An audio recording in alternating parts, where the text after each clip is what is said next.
Hello, everybody, and welcome to the Brett Tippie podcast. I'm Brett Tippie, and I'm here with the one and only Brett Rheeder. This is one of the most stylish riders of all time on a mountain bike, and a very accomplished competitive athlete and a solid free rider. And he's won Crankworx slopestyle 7 times. He's won 4 world championships in slopestyle. He's won Rampage. He's won the X Games, and as well as had some downhill results actually in recent years, which is pretty cool. As well as some great edits, and we're honored to have you here on the show. How are you, Brett? Yeah, I'm good. Thank you for having me. That was a really good memory of my career so far. Well, this is my job. I actually don't even know if I could list it that quick. I would have to go on the internet and where's my resume? Yeah, basically type in my name and see what I've done. Yeah, totally.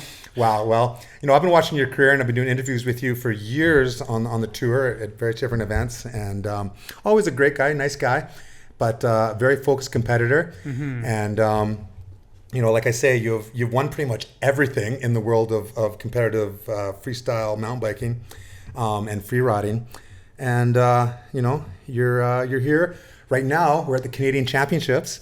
You did your practice run, and you've got your seating down. Yep. You were sitting 12th at last time, I believe, and you got a 10th at the first Canada Cup in downhill against all the fastest dudes in the land, and another 12th place. Yeah. And you've got the finals tomorrow, so racing some downhill here at Kicking Horse. I am, yeah. Yeah, we just got finished up with seating here at Kicking Horse. I ended up 15th today, which is pretty good. It's funny. I want to do better and better and better each time I get a result. Of course you do, right? Yeah. That's the competitor in you. Yeah, for sure. Well, let's go back to the beginning. I'm just going to give people a kind of a chronological work through your career and your riding experience. Okay. You have been riding a long time. Yeah. But you grew up on a farm in Mount Albert, Ontario? Mount Albert gets the credit, but it was actually a town called Queensville. Okay. Just a little bit west from Mount Albert. As I was starting to travel and go to my first contests, we had to move from the place that I really learned all my mountain biking from to our new property in Mount Albert. And then, that was the town. Okay, so that's got the credit, yeah. Yeah. And it's called Mount Albert, but were there really mountains there? No, absolutely not. It was actually so flat that, because I had my own slopestyle set up, so we had to build a course, and it was so flat, and the water table was so high that you'd dig a hole 3 feet deep, and it'd fill with 2 feet of water. No. So everything we had to build was always trucked in dirt, built up. If it rained, it was you'd have to wait a week for everything to dry out. It was terrible. Challenging. Yeah. And gnarly winters. And gnarly winters, yeah. Not enjoyable. Yeah. So you really as a mountain biker, not enjoyable as a mountain biker. Yeah. But growing up on the East Coast definitely gave me a different appreciation for all of Canada. I don't hate Ontario. Yeah. Lots of people say they do, or they do. Onterrible, I heard some people call it. Onterrible that's a common name. But I appreciate it. It's got beautiful spots. All my family's from there. And it makes me appreciate BC that much more. What other things did you do other than mountain biking growing up? Well, I started as a hockey player. My dad wanted, I have 2 younger brothers, so all 3 of us were playing hockey when we were younger, and then in the summers we'd play soccer. What position were you? I was left wing. Left wing. So you're left shot. Yeah. Exactly. And then in the summers we'd do soccer, which then kind of transitioned into I wanted a dirt bike because all my school friends had dirt, their parents all bought them dirt bikes, and I wanted that. My parents didn't buy me a dirt bike, but they did buy me a low-end mountain bike, and I wanted to race. So we started racing cross-country in Ontario. Same as Brandon started racing cross-country in the beginning of his competitive career. I suppose, yeah. So, interesting. It was just that was the only thing we could do competitively, kind of. And were your brothers older or younger than you? They're younger. I'm the oldest, yeah. Okay. Wow. Well, that's cool. And what did your parents? You lived on a farm, so what were you farming? We didn't farm anything. My dad owns a demolition company, and we had this like big barn. It was basically a property that our family was renting, and it had this crazy big barn. So my dad would demolish like whatever houses and sheds and garages, and he'd save the lumber and fill the barn full of used lumber, and that was the lumber that I used to build all my ramps with. That's so cool. Yeah. That's amazing. Yeah. Wow. Well, I don't know if I've told the story on my podcast before, but my dad used to go to motorcycle shops and take the garbage, the crates that the motorcycles would come in. They used to throw it back in the day. Oh, yeah. And he would take them apart and build up clocks or rocking horses or furniture. No way. And I was always embarrassed, like, oh, gee, I'm going to be seen by the garbage, hanging out. This is before recycling was cool, Yeah. What if a hot girl from school sees me here? I'd have my hood on, And then over the years, he would take that stuff that he built and would sell at craft sales and farmers market and then sell it. Yeah. And then one day he comes home and he's like, hey, Brett, help me unload something. And I was like, Dad, I'm watching Happy Days. And he's like, come help me unload something, please. And I'm like, Dad, I got to see if Fonzie's going to jump the shark fit. And he goes, he does. It's a rerun. And he's like, come help me. I'm like, okay. So I get outside. There was no motorcycle crates to unload. There was a new Yamaha 80 motorcycle he had bought with the money that he had saved building that stuff because he was a teacher. And, of course. And all of a sudden I had a dirt bike. Yeah. Yeah. Smart man. Yeah. Very amazing. Cool. Well, you were riding out east and, you went to Joyride 150 a lot, which was an hour drive for you, or how far was it for you from your place? From Mount Albert to Markham, which is where Joyride is. It's about 42-minute drive, I would say. Sorry, I should turn that off. Oh, good. I'll make sure mine's off too. Yeah, I know. Trying to be professional here. And I might put this away from the recorder so it doesn't make it blitz out. Yeah, all good. So how far a drive were you from Joyride 150?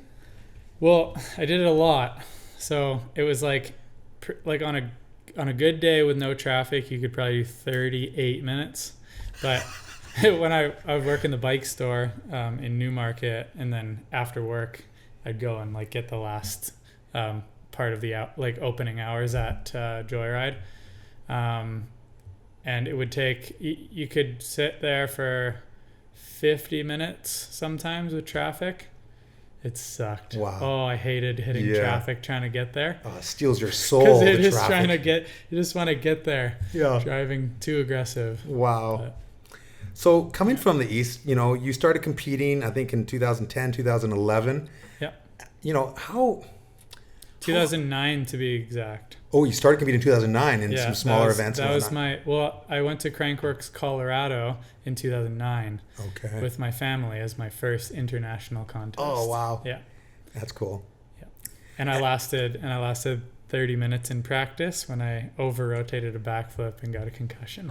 Yeah. And what did your parents think of that? They think, is this really what you should be doing? Probably. Yeah, they probably weren't on board. They were supportive though. But yeah, I definitely sat out on that one and watched the contest happen. Oh, damn. Gee. Well, that sucks. Yeah. So you competed there for a few years, hitting some various events. Yeah. No sponsors. Mm-mm. How hard was it to get sponsored coming from the East Coast? Because a lot of the focus was, on the West and whatnot. And you're this young gun, from the East, and people weren't typically looking out to the East for talent to sponsor. Yeah, it was definitely tricky. I had to work hard, and I didn't really know if it was working out. There was like a long time where I was just doing it and not qualifying for contests, and it was a bit of a rough go. Norco at the time was supporting me at like a very grassroots level from the bike store that I worked at.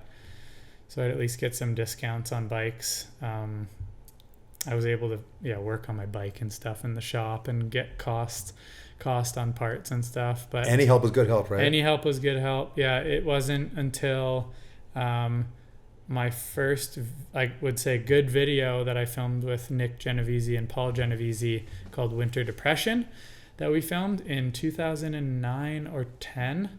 I can't remember. But when that video came out, I think people all of a sudden were like, whoa, crazy. Because like the West Coast had all these like really awesome edits. There's like all these like really talented filmmakers. It was like the Nick Genoveses and the Aaron LaRocques and And Aaron LaRock was the VOD king back then. For sure, yeah, VOD, exactly. Yeah, So, he. For sure. So anyways, that video, I think, started getting people looking at me, and then not long after, I started doing okay in contests. Yeah.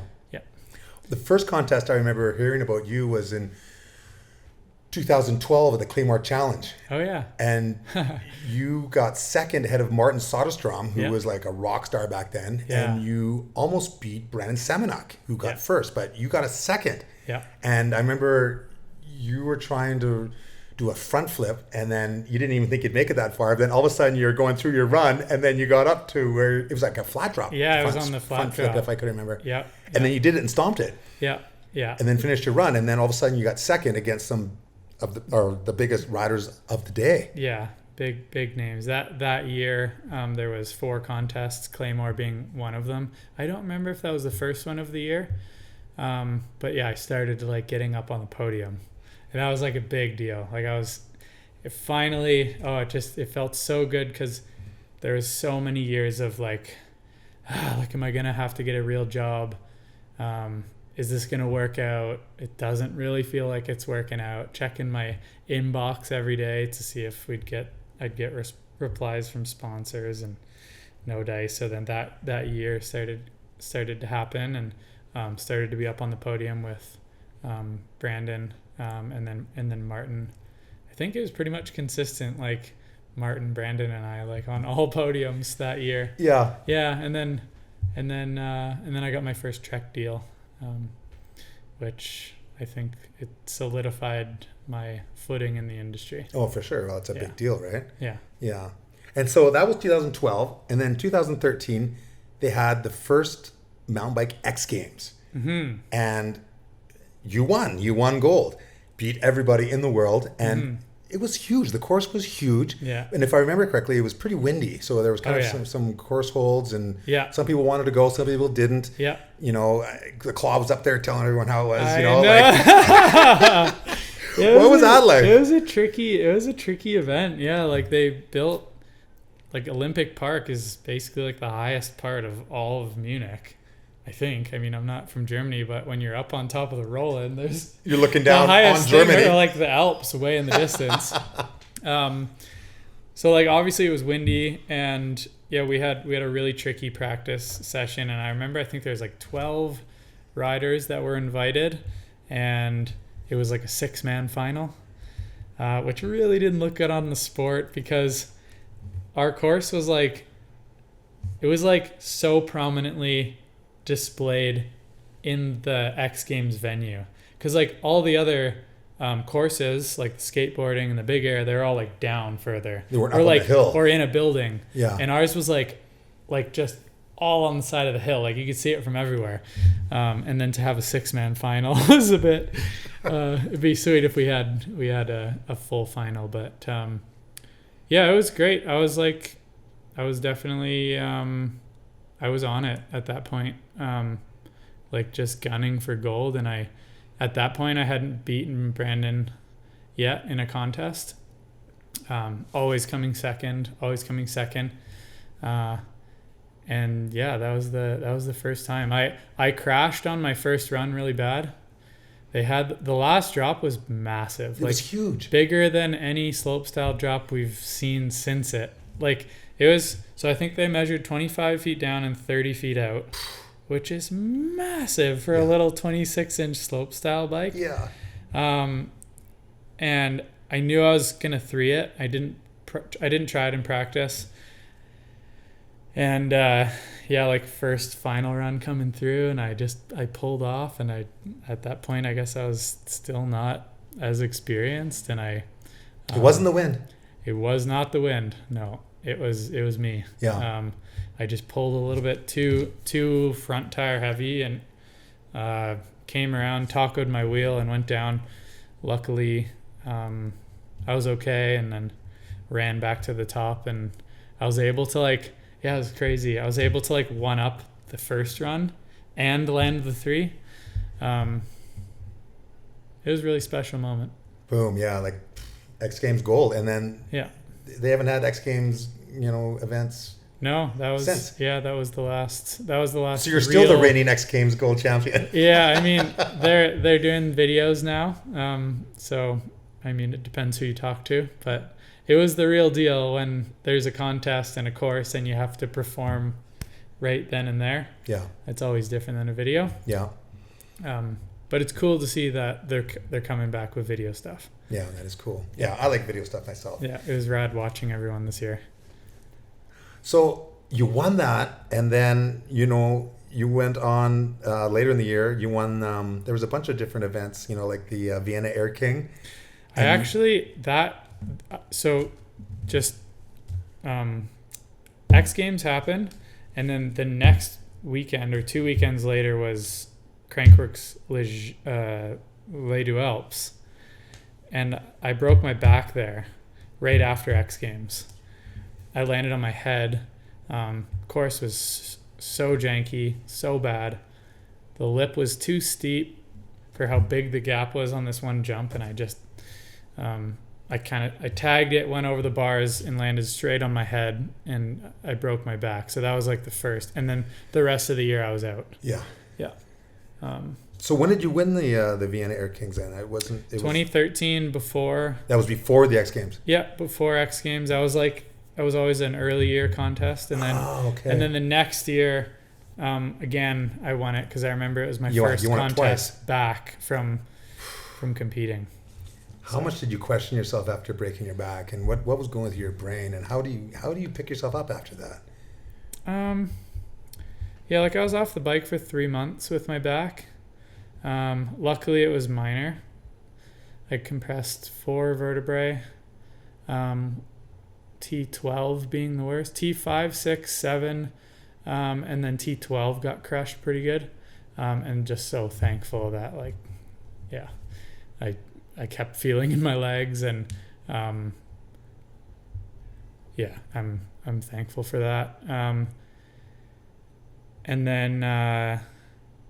then coming back was challenging. That was my first injury that I had to really get over. I feel like before that, from nothing until a big injury, the sky's the limit.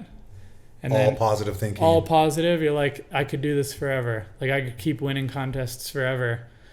And it's a good reminder, I think, for up and coming athletes that just tread lightly. Obviously keep pushing, but tread lightly, because things can change in an instant. And yeah, it's hard. It's hard to get back from an injury like that.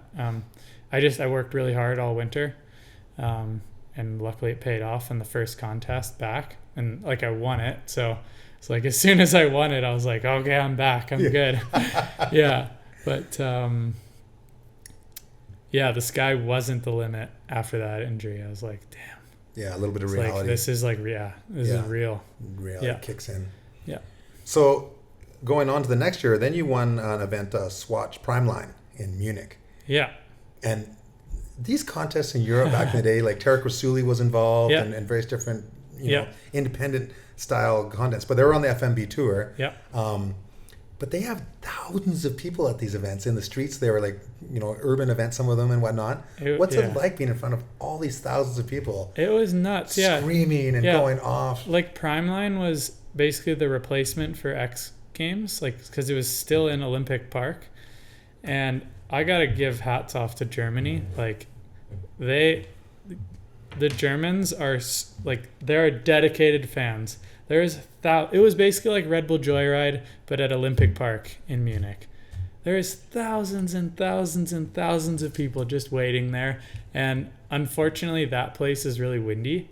So we had a lot of wind. Every contest we've done there, there's always a wind delay. And yeah, X Games, for instance, was there was a 6-hour wind delay and no one left the hill. These people just sat there for 6 hours waiting for finals to happen, and it's the same in for Primeline. So it's so cool. Hardcore fans. It's just so cool. Yeah. Yeah. And if you're a cycling star or a soccer star in Europe, those two sports, it's like being a rock star, pretty much. You know what I mean? Yeah, it totally is. they're holding up signs and stuff. It's just, it's super cool. So cool. Yeah. So in 2015 as well, you had some momentum going up. You won first place in Rotorua Crankworx, and then you won Les Deux Alpes first place. So you had, 2 Crankworx wins, and then they had that was the first time, I believe, that they had the Triple Crown going down. Yeah. And you won 2 out of the 3 events. Yeah. A lot of pressure going on. Oh, yeah. Into the 3rd event, into Crankworx Whistler. Yeah. And probably more pressure than you've ever felt in your life, or anyone's felt in that sport, because you had the chance to win the Triple Crown. Yeah. Yeah, there was this big thing. I don't remember the exact numbers, but it was like if you win the Triple Crown, so if you win all 3 Crankworxes, it was essentially like $100,000 or something, or like $75K or something like that. Big money. Yeah, huge money. And it was like the big Brett Brandon show at the time. Yeah. Can he do it? Can he do it? Can he do it? And I got so stressed. Like I don't even know what stress was. I think that was the first time I was introduced to stress, actually, because at that point I just held myself accountable to win. Like second place was not an option, which is skip forward to now. It's terrible to be like that because it's not sustainable. But I was like, I need to win this. This is the first ever Triple Crown, and I have the chance, and I've won 2, and there's no reason I can't win the 3rd. And I got so stressed that I got sick. Wasn't food poisoning, wasn't the flu. My body was just shutting down right before the contest. So on contest day, as all the riders were practicing, I was in my hotel room sleeping with a fever, throwing up. So just works. I didn't know what was happening. It was just weird because when you have the 24-hour flu, and when you have food poisoning, and this was it wasn't that. And then after talking to people after, they're like, oh yeah, stress can totally do that, which I didn't think was possible. But anyways, and then so I crashed on both runs, which you'd never done before. You'd never crashed on both runs. Never crashed. So lesson learned, you can't hold yourself accountable to win things back to back to back to back to back to back to back to back to back to back for years and years and years and years and years. It's just it's so unhealthy. I did that for a long time.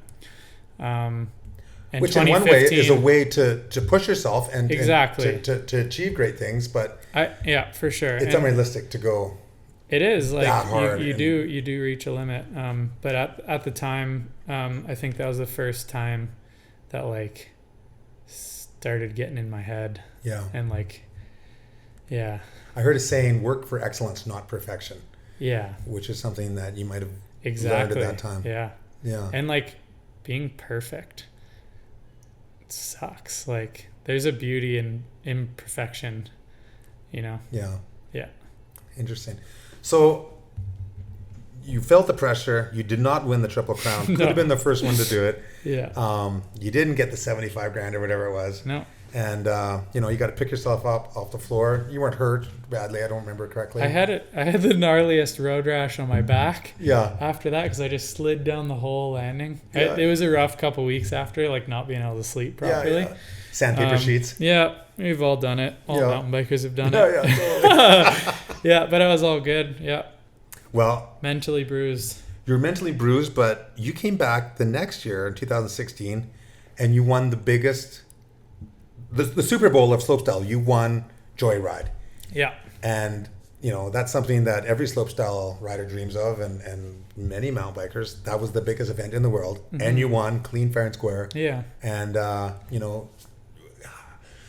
when you crossed the line and they announced your score, and you knew you were the winner, and you finally won Joyride. Yeah.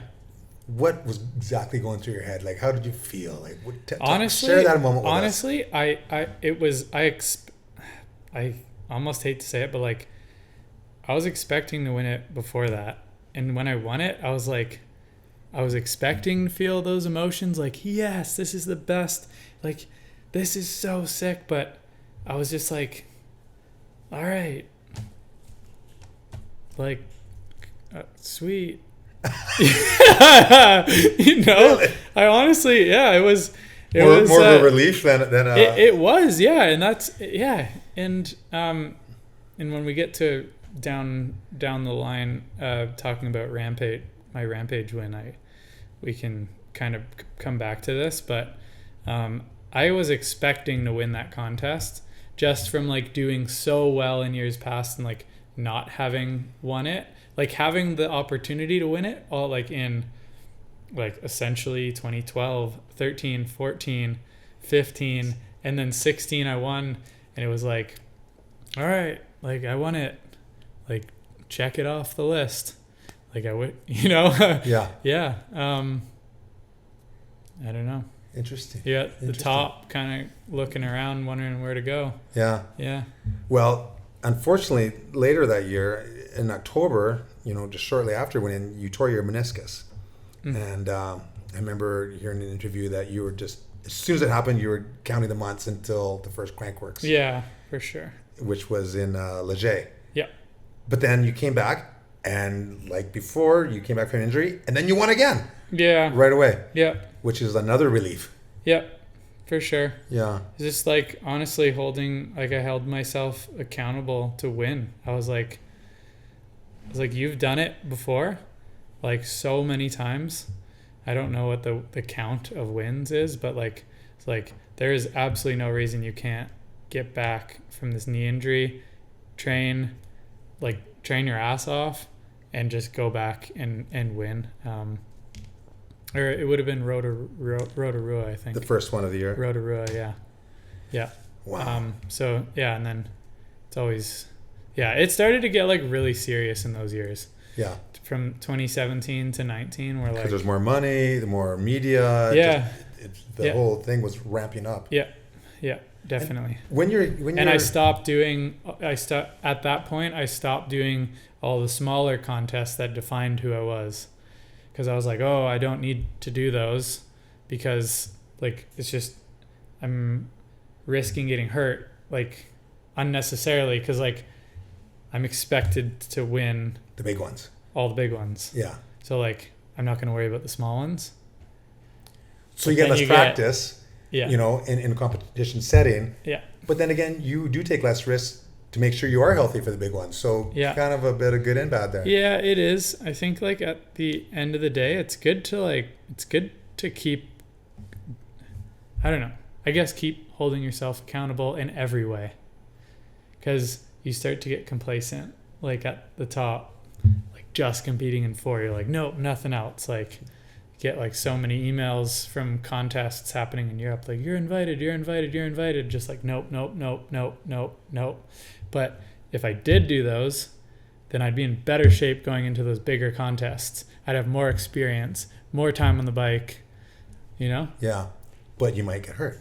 It's a for sure. It's yin and yang, right? It's a balance. Oh, interesting. But I think it is the story of, like, the classic story of the winning athlete going through his career, getting to the top, and then all of a sudden he's not good anymore because he's just doing like 1 event a year, 2 events a year. And there's more pressure again because it's more concentrated for the amount of time you're out there competing. Like I was the most comfy on my slopestyle bike when I was doing 10 contests a year. When I'm doing 4 of the biggest contests a year, there's like all this. There's so much stress and so much expectation and so much preparation, so much money being spent trying to make the yard like perfect training ground. It's just, it is the lead up for the end. Yeah. Yeah. Oh, interesting. Wow. So I remember being, at these events and doing interviews, and for years it was the battle between you and Brandon. Mm-hmm. And then, Brandon went on to not do as many contests as well. And then it was the battle between, typically between you and Nikolai. Yeah. began, right? Yeah. And I remember you at Crankworx Innsbruck, and I think you got first in the first run. had a sick run, and I think what did you do? You did a backflip bar spin to opposite tail whip. Yeah. Cork 720 bar spin. Yeah. A triple truck. Yeah. And then you had a backflip double truck on the final jump. Yeah. Sick run into first place. Yeah. And then Nikolai came down, and he did one of the best runs Like he's done. Nuts run with some firsts, things that he's never done before, and he stomped it. Yeah. And then he went into the lead. Yeah. And then you went up for a second run, and you did it even smoother. And then he got you, and you got second. Exactly. And you were happy for him, obviously, because you're happy for when your friends do well, which is unique to our sport. Yeah, definitely. That you want your other riders to be healthy and happy and do good runs, but you're trying to do your run. Tough pill to swallow for sure. Yeah. And that was a good battle between you guys. Yeah. And I remember at that event. I remember that. Yeah, I definitely remember. I remember after that being like, damn, that would have been a hell of a show for the crowd and the people watching online. Totally, it was, right? Yeah. Yeah, just like the one-upsmanship was amazing. Yeah. Like you have a very precise style and very focused, and he's like a wild man out there. Like, for sure. And all the comments with the pink bikers are like, oh, he's flailing, but the other people are like, oh, he's doing crazy stuff. It's so hard to judge between like a rider like him and me. Yeah. So hard. Like the judges Two really have their work cut out for them, style. right? Oh yeah, definitely. Definitely. And you're very focused and in your zone. I remember seeing you like just like coming out and like almost like a Zen state. Getting into it, and then he seemed like he almost didn't care, and was just more like a cowboy. You know what I mean? Oh my goodness, I know, Nikolai. I love you. You're like, a crazy guy. Like he's out there just like rocking and rolling, and I'm like, you have to do your run in a couple of minutes. He's high-fiving people and goofing around, and you're like samurai getting ready for the battle. I just like I can't have any when it's right before a contest run, like there's no bullshit. I can't deal with bullshit at that time. It's just like I just need to be in my own mind and thinking about the run and thinking about the conditions. Now, when you do these runs, like you're doing things that I never even thought would be possible, not only for myself but for anybody. Mm-hmm. But do you have like a plan B? Like if you come up short on something and you lose your speed and maybe you're not going to do that high level of trick, do you have like a plan B that to fall back on if you have something unforeseen come up? Kinda. Like you always have a bag. It's like you got your A bag of tricks and your B bag of tricks. Off each move. Yeah, exactly. Like there's always, you're going for, I don't know, I think, the winning run is never a safe run. It's like all or nothing. Have to be, right? It has to be, yeah, for sure.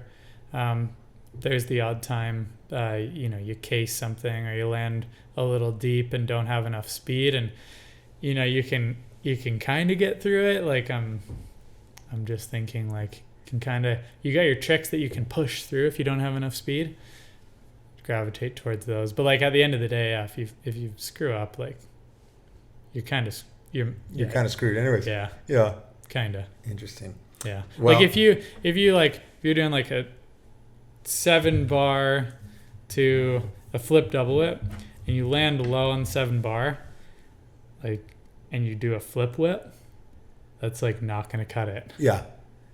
Not anymore. No. Yeah. Definitely not. Like that'll put you into like, I don't know. Yeah. Not the winning spot.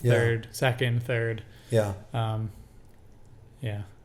Still better than like doing a straight air or like a bar spin, but there's only so many jumps and everyone's gunning for it. For sure. And everyone's doing the best they can. So you have to make, the most points you can on every jump. And like definitely do your runs up for all the slopestyle kids up and coming. Don't ever like, because you slipped a trick, do straight air runs. Like no one wants to see that. You have no chance of getting a result. Like you're going to be last place. It's going to be harder for you. Just, Gotta go for it. Gotta go for it. Yeah. Just gotta improvise. Now, what about some of the characters on the tour? Like, you've got Godzik, who is like kind of a crazy sender and always ready to go for it. Yeah. And then you've got Emil coming up and doing wild things, and you see young guys coming up. Like, you were the new guy on the tour there for a while. Then you got younger guys. Yeah. What's that like being like one of the more experienced guys and seeing the younger guys coming up? It's so cool. Like, I wish it was easier for up and comers to get into Crankworx. It's just so hard. Lots of people tell me like, oh, like I wish there was more qualifier events and stuff like that. But as the, I guess, older athlete, or like the winning athlete, I just kind of became a bit of a voice. There's always like a little bit of event organizer / rider like headbutting. Like the event organizer obviously wants the event to happen. There's like TV, like sponsors, money has to happen. And then there's wind and rain, which is so common. And then the riders, the up and coming riders, like they're not in the position where they feel comfortable to like speak up. Like, oh, I don't feel like this is safe for me to go right now. Because they don't want to make any waves, right? Yeah, like Crankworx is really good, but some of the European events, we're like, okay, yep, like this is the scheduled start time. So like first rider, let's drop in. And so I started kind of stepping in and being like, no, absolutely not. Like we're for other riders, for the whole, all of the riders. Yeah. We're not dropping right now. We're waiting for the wind to stop because it's not fair to this new athlete who feels like he needs to go. Like this is his one shot. He's just got in, and yeah. I mean, it happened one time. They started dropping riders before I had got there, and the majority of riders, like some of the first guys and this rider was an up and comer, a wild card. He got a wild card invite from some sort of video contest or different smaller event, and the event organizers dropped him in. It was so windy. He went off the most exposed step down on the course and broke his femur, I think. And it was at that point where I was like, I need to speak up here. Like this can't happen. It's not responsible. Good for you. So it's a legitimate thing, right? Like the pressure's on. They've got their pressures. They're trying to do their job, but I honestly, I get it from both sides. But as the rider, like the most important, I don't care if the contest happens. I need to make sure that the conditions are perfect. Yeah. And if they're not perfect, then like the event gets canceled. It's like when you're the rider and you're looking out for like your health and safety, like the event doesn't need to happen. Yeah. There'll be another one. There will be another one. It's just money. Yeah. Totally. And that companies that have a lot of money are spent, like it's, yeah. Yeah. Yeah. Good for you. So, through your career, you've won 7 Crankworx slope styles. Amazing. And so many podiums. But, as you're still doing slopestyle, you're doing Rampages. Mm-hmm. And, they, for a while there, were getting, I wouldn't say slopestyle-y, but more slopestyle-y than they've ever been. With, lots of builders. For a while there, they had tons of builders and using machines and stuff. Yeah. And there was ramps everywhere and huge landings, and it kind of went, overboard. Yeah. And then they toned it down to like two builders. Yep. And a limit of sandbags that you can use. Yeah. So you're competing in Rampage as a slopestyler and trying these wild free ride lines. And I'm a former Rampage competitor back in the day where we just kicked a stone out of the way. So gnarly. And what you guys were doing was so much gnarlier than us. Just go for it. We had no build on crews. Little tiny bikes too. Oh my horrible goodness. bikes compared to now, right? Yeah. It was scary, but that's what free riding was to us, right? Yeah. But you did a number of years of Rampage, and learn the event, and your free riding and braking skills on the steep terrain just improved drastically. Every year you could see, and you were actually the first rider to do a Cork 720 on a big bike at Rampage, I think in 2017. Right. Yeah. Was I? Yeah. Oh my God. Yeah, you were crazy.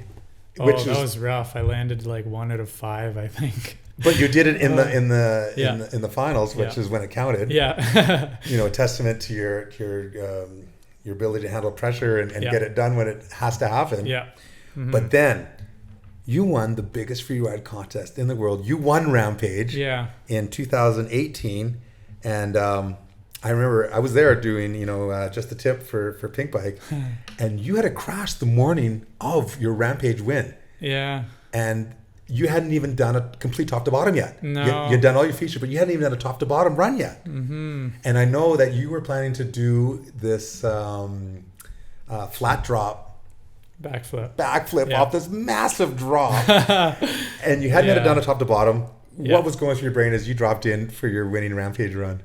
That year was a big build. Like, it was an ambitious build, I believe is the word. It was very ambitious. And I went ambitious because I had done, I think, 6 Rampages prior to that, from a slopestyle rider with no downhill bike skills.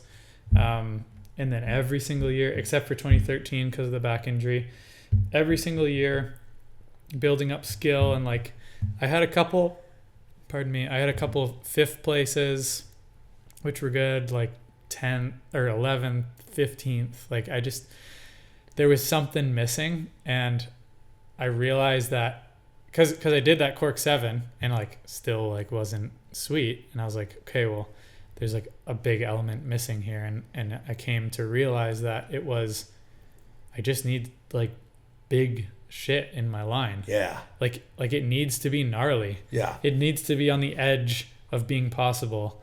And I felt at that year, like when we were scoping the course, Todd Barber took all the riders like up the rider's left ridge. And I remember Jordy Lunn and my crew walked up the rider's right, because it was basically just a wall. And I was just like, this has gone too far. Like, I've won so many slopestyle events. Like, I know what I'm doing here. This needs to get gnarlier, and I know I just know I can pull it off. So we went for a very ambitious build, and we were down to the wire, and my builders, they absolutely slaved Ben Byers and Matt McDuff. I love you guys to death. And finishing that last jump that you did that backflip one-footed knack on, right down to the wire, like just finished in time. Yeah, for sure. So anyways, the morning of finals, still hadn't done a full top to bottom run. I had done, I think, the line in 3 different sections, but never linked it together. And there's this stupid jump that I didn't want to build. It was me, Andreu, and DJ Brandt, and we were all like, it's kind of like an awkward area on the ridge, and we could build a jump, so we built one. But it was like you had to come down. You're breaking into this jump, and you had to let go last minute and hopefully land good. And then there was a takeoff right after this jump, and I crankcased it. I crankcased it so hard, basically did like a tsunami Superman over my handlebars and slammed into the lift with a drop. And thank God I didn't. This was in practice. This was in practice. Like at the end of practice, because that happened. I was doing one of my last runs down to the bottom before they just. This is the morning of. This is the morning of the event. Yeah. Trying to get last practice in, and I slammed. And I remember I winded myself so hard. And my team manager was there, Andrew Chandro, and it was just so heavy. I remember just being like, what am I doing? Like I'm risking my life, and like I haven't done this lap. I haven't done full top to bottom. I don't know what it's gonna be like. There was so much emotion. And I even considered not riding because I was hurt. Like, I had seriously just like, I bruised a rib. I could tell that as soon as I stopped, like as soon as I take my pads off, like you're gonna seize up. Oh yeah, I was gonna seize up hard. So we had our riders meeting.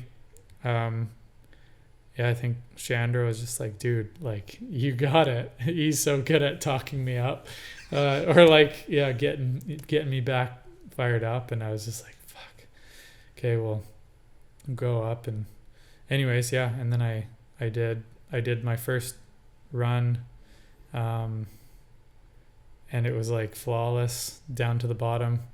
Everything worked on it, and And then I got to do a victory lap. And it was just like, it was the most And who was right behind you? Andrea was right behind you, wasn't he? Andrea was, yeah, he was chomping on my ankles for sure. 'Cause like, man, if he had landed his run, like there's a good the judges were in a perfect position to basically like, so I did my run and it was like I was in first and they re-rack the start list for second run. So I was set to drop last in first place, and Andrea had screwed up and he was ready to go. And I remember he dropped in and he was like on a tear down the mountain. And I was just like, man, I really don't want to do this run again. Like, it's so gnarly. How do you do better than that? That first run, right? Exactly. And then he came off his bike over the last jump. He just didn't have enough speed, and he was all good. He ran down the landing like all ninja style, like he usually does. And yeah, it was like at that moment, it was like I won Rampage, and I remember, oh man, yeah. Check another one off the list. But that one though, and I wanted to go back to the Red Bull Joyride win. That win was like, it's hard to explain, but like that win was so long in the making, and it was so appreciated by the industry. Like it honestly brings tears to my eyes, like how much love I got. And it was so special. Like it's like one of the most special moments in my life. And yeah, like it's hard to top that one. Yeah. Well, literally slopestyle is like one sport, and Rampage is like, I wouldn't say a different sport, but it's a different genre. That's big, not like free riding. Yeah, that's the biggest thing there is in free riding. It's a beast, and like I was so bad at it at first. Like slopestyle was good when I started making a name. And Rampage, like I was not a Rampage name. It took so long to try to get my results up and try to get my skill. And it was just so rewarding. It was so rewarding. So cool. Yeah. Wow. So it wasn't just another win. Yeah. Which is what Red Bull Joyride in 2016 was. Yeah. It was just another win on a different course. Yeah. Happened to be and you Red expected Bull to Joyride. win. Exactly. You weren't expecting to win Rampage. I wasn't, no. I was going for it. I was hoping for a podium, but I was not going for the win. Like when you're like up against Andreu and Semenek, like Tom Van Steenbergen charging. Exactly, yeah. Like all the best dudes. There's just so many dudes that could win it, and I feel like I have a bit of like I'm always like a little bit padded. Like I make sure that I'm being safe in certain areas, and sometimes it doesn't allow me to like succeed the way I want to, just because I want to be safe. Yeah. But yeah, you put it all out there. That run. It worked. Yeah. Yeah. It worked. Amazing. Yeah. When you did that flat drop backflip, yeah, it looked like you got corked a bit. Yeah, like that's just kind of how I do it. Same as Gully. Yeah, exactly. He can't slip straight. Just works better, and it looks better too. It does look better, yeah. But I did over rotate it. I remember pulling because I hadn't done it in practice. Pulling and being like, oh my God, I pulled way too hard. And there's like an extra, because I have a drop at home that I practice on. And I was like, this drop is an extra probably like 15 to 20 feet lower. And I just pulled the same as I would at home. And I remember just being like, this is how I die. Like being upside down and just putting the bars in my lap. And I came in over rotated, but luckily all good. Stomped her. Yeah. How big do you think that drop was? 35? Yeah, like it was definitely like in the 35 to 40 foot. 35 to 40. It was really, but the technical part about that drop was that it wasn't far out. Like I'm used to doing tricks on drops that are like proportionate. They're like almost the same distance out as down. But this one was like kind of a plumb drop. Yeah. And when you're doing a flat drop flip, speed is your friend. Because it's like easier to loop out and do the manual off the lip when you're going fast. Yeah. When you're going slow for a plumb drop, you have like a lot of bike to like get out from underneath you. Yeah. So I was really worried about that. And you had a couple of little snipey turns right before it. Yeah, exactly. Exactly. You know what? I've never done a drop. Never landed a drop bigger than 25 feet. That was the biggest I ever landed. I tried some 30 footers. Nothing bigger than 35 back in my day. Yeah. I landed a 25-foot drop, which back then what was wheel huge. size? What wheel size 26. were you on? Yeah, 26 inch. Front But the back. wheelbase was about... And I had a 24-inch in the back at one point when I rode for Specialized. And the wheelbase was about the same as my slope style bike, Really too. tight, yeah. Oh, my God. So the biggest drop I ever did was 25, and you went extra 25 feet bigger than you ever got. Yeah. Which shows you how the sport advances, right? Yeah, the bikes have changed. And the riders. The riders, yeah. Yeah, For sure. that's amazing. Well, Yeah. that's something you'll never forget. No. And, you've got Rampage coming up this year. Once again, 15 riders. Yep.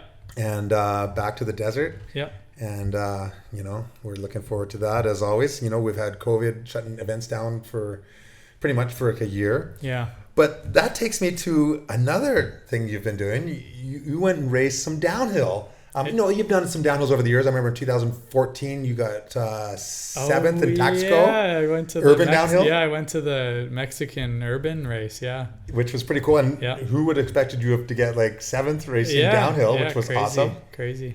And then I remember you got 14th at the U.S. Open in 2019.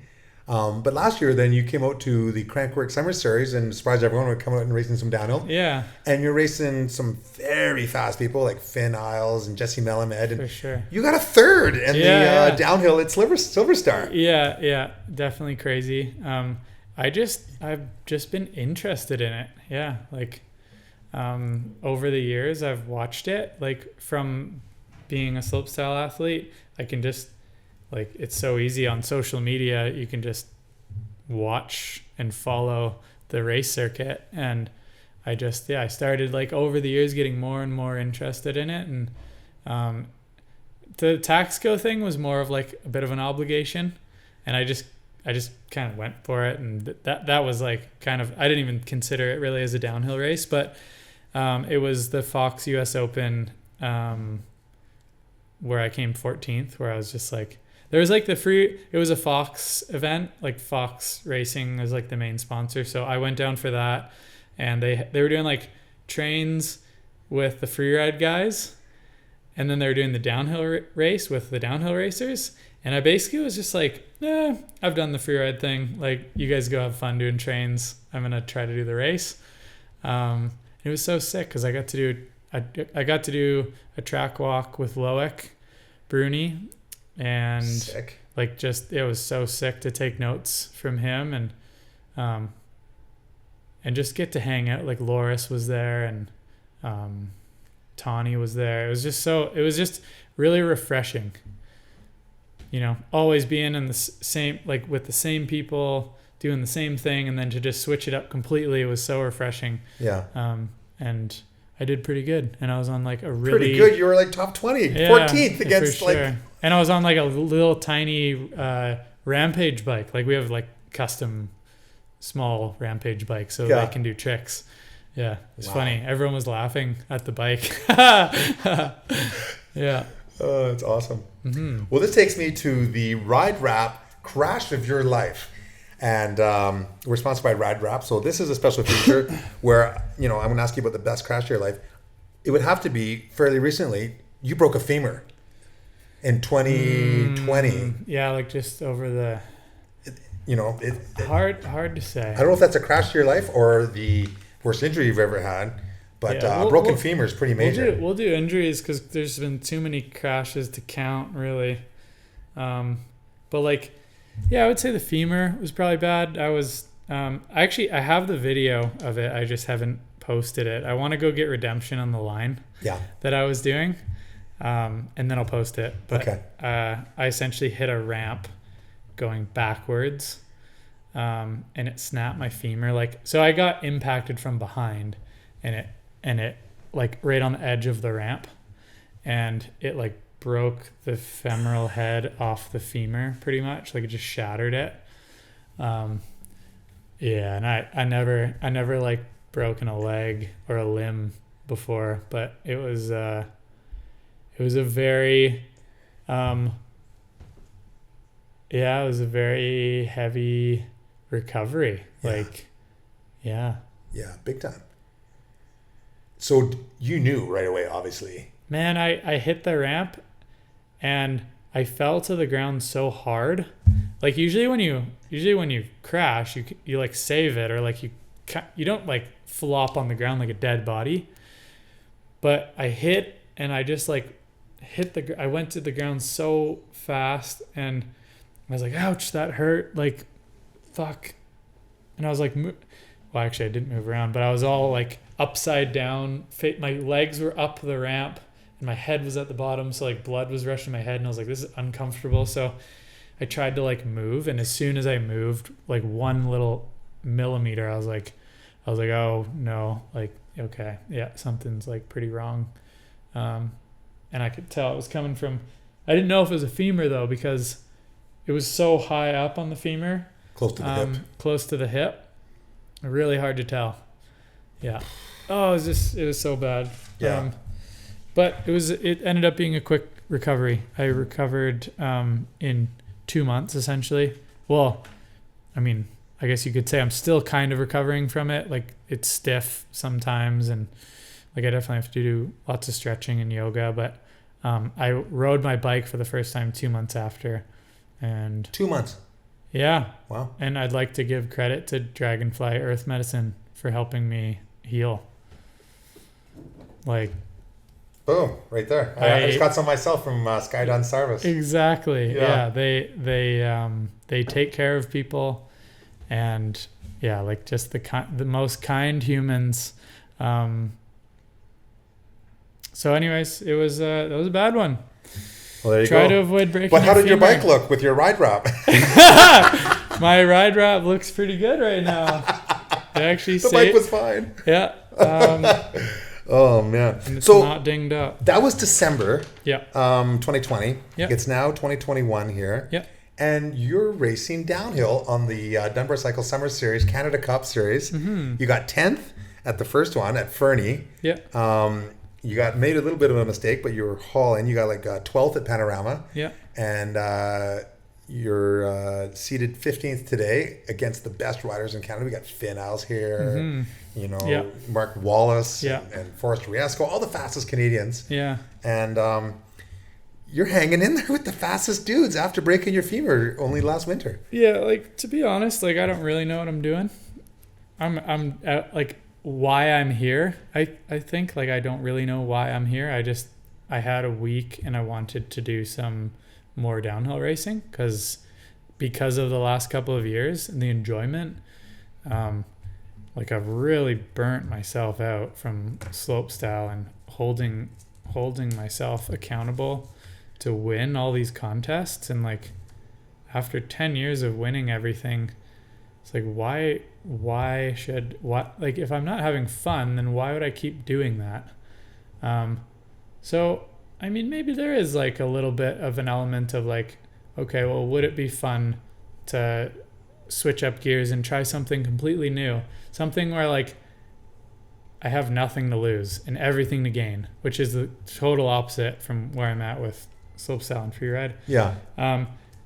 I'm not expecting any results. Like you just named off results and they really don't matter to me because I have so much to learn, like walking. And it makes me realize when like I've just done my fastest run possible, so sketchy. And I'm like, yeah, I'm 15th. Like I have a lot to learn if I want to be good.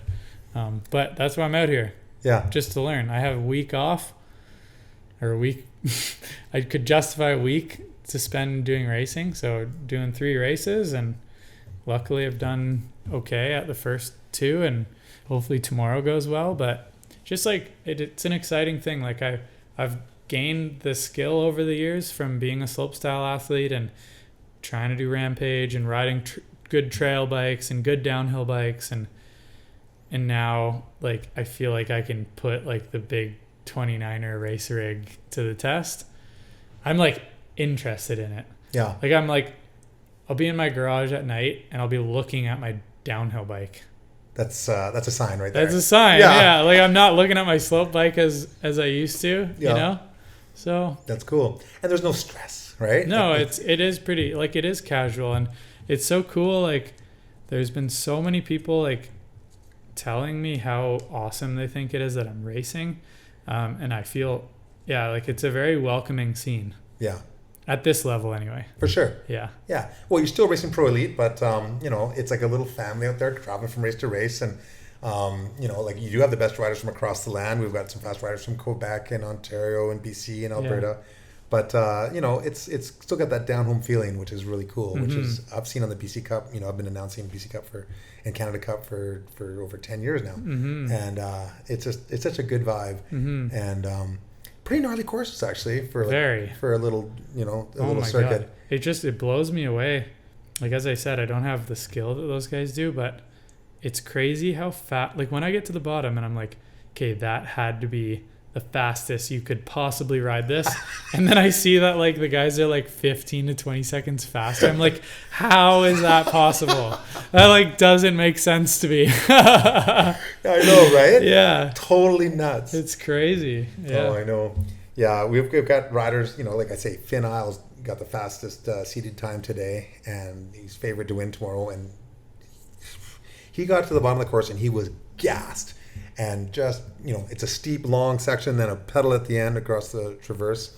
You've got the best riders in the country here, and it's understandable why they go fast, because that's what they do and they've been doing for years. But to see you in there in a new element is totally inspiring. And you got nothing to prove, No. but you're having fun, and for sure. I think people love that. Yeah. And so we're stoked to have you on the Canada Cup. And I'm stoked to be here. Before we sign here, I got a couple more things. Title components and title line. A couple little title things. Okay. You've started a company, Title Components. Yeah. Making parts for bikes. Yeah. And selling them, starting your own business. And then you've also made it the title line at Silver Star, which is like huge jumps and wicked berms. Yeah. Talk to us about Title Components, your new company that you've had out for a couple of years now, I believe. It's actually, we just had our 1 year anniversary. 1 year being launched June 9th. Okay. So yeah, we're over just a year. Over a year old. And you're doing bars and we just have right now we just have basic components. I would say like it's sweet. It's all the stuff that like I want from my bikes and want to like support the riders that we support with. Started with slopestyle. We're like, okay, well, like I hate all these graphics on like every single brand. Don't like these colors. Like it's just noise to me. Like let's just make it clean and black and like put like an emblem, a logo. It's a very little yeah, logo. it's small. It's supposed to be small. It's supposed to be clean. And yeah, things, and it's been like a crazy experience and like a learning experience. I probably wouldn't have done it if I had known how much work it's taken. Like it's absolutely taken me away from the bike. But I'm excited when I work on it. Yeah. Like, yeah. And we have so many exciting things we're working on. Like the component line right now is very basic, but like we have big plans. I don't want to just sell what we sell now. I want all this stuff. I want all the best. I want the best components. I want to sell the best components. Yeah. Or offer the best components for people to have on their bikes. So, but yeah, it unfortunately does pull me away from the bike, and I have to learn like so many computer programs, and like I recently just had to learn how to use computer aided design to basically like build the part. Like I have this vision of how I want this part to look, and you can't just tell someone how you want it to look and like the shape. You're gonna map it out. You actually like and that's stuff that over the last 3 years of developing Title, like I've learned that you can't hire someone to do. Yeah. Like it always comes down to me sitting on the computer, just like blocking everything out, like vernier caliper to my computer, or from the bike back to the computer, back to the bike, testing things out, developing samples. It's just very challenging right now with the COVID, what COVID's done to the availability industry. And shipping. It's definitely made things hard, but if we can get through this, then I think we'll probably be a successful company in the past. And so to the title line, at Silver Star. At Silver Star, yep. It was an idea that I had.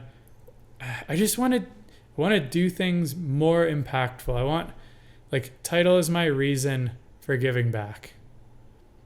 And we can donate money, and we do. Like right now, we're currently deciding what nonprofits we're going to donate 1% of our sales from our first year to, which is great. Like, I'm happy doing that, but I want to do things like hands-on giving back. I want our athletes to engage in real life things, like them actually doing things to better the planet and to better the trail networks and the industry, and set a good example. It all takes time, especially when I'm like an athlete. I'm an athlete first, and then I'm titles second. So it takes time, but the title line was an idea I had for a while, and I have all these resources from Slopestyle. Like, I have a couple of excavators, and like I have my build crew, Matt and Ben and Corbin and my brother Brian, and it was something that was kind of easy for us to do.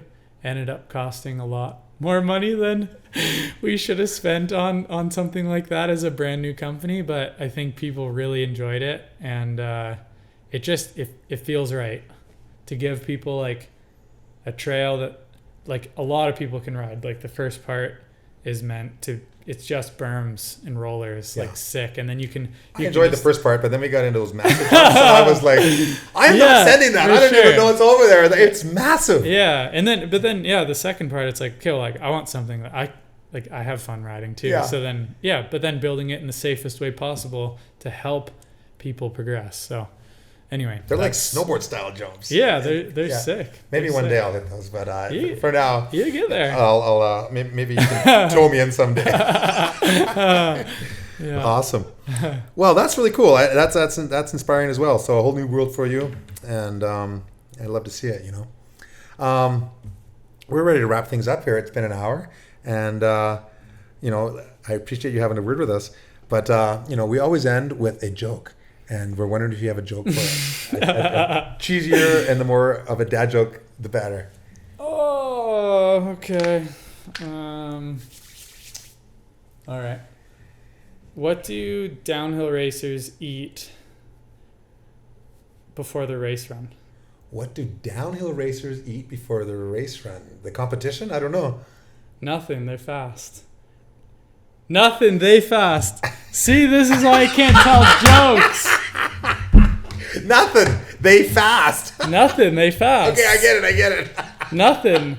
They fast. Let's start over. Let's go back in time. Do it again. Right from the top. Rerun. Mulligan. All right. Okay. All right. What do downhill ace... Now this feels Take like... two. Okay, back in time. Take three. Second run. Third run. What joke do you have for us for the end of the show? Okay. All right. Okay. What do downhill racers eat before a race? What do downhill racers eat before a race? I don't know. Nothing. They fast. There we go. Nice. They fast. Nothing. They fast. They are fast. And they are fast. They fast. I've seen it. They fast. The only thing they eat is the competition. Exactly. Oh my God, that's funny.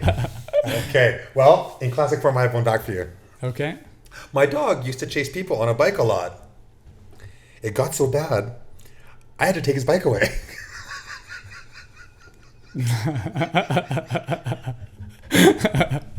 So bad. Hopefully it's good. Tippie with the jokes. Oh God, I love it. I heard one today at the race. Who can drink 5 gallons of gas? Jerry can. That's a good one. Eating, drinking, it's kind of the same vein. I unfortunately don't have any more. Well, me neither. I had to study for mine. Yeah, well, you did well on the joke, actually. I'm going to use it. I'm going to put that on the mic tomorrow. I'll give you credit. Well, awesome. Yeah. Thanks very much, Brett, for having a word with us. And thank you. Good luck. Continue to rock in it. One of the best bike riders, most stylish riders of all time, and dabbling in downhill racing, and enjoying free riding, enjoying your life, enjoying some business, a little bit of everything. And it's been a pleasure and an honor. Thank you, Brett. Right on. Brett Rheeder, everybody.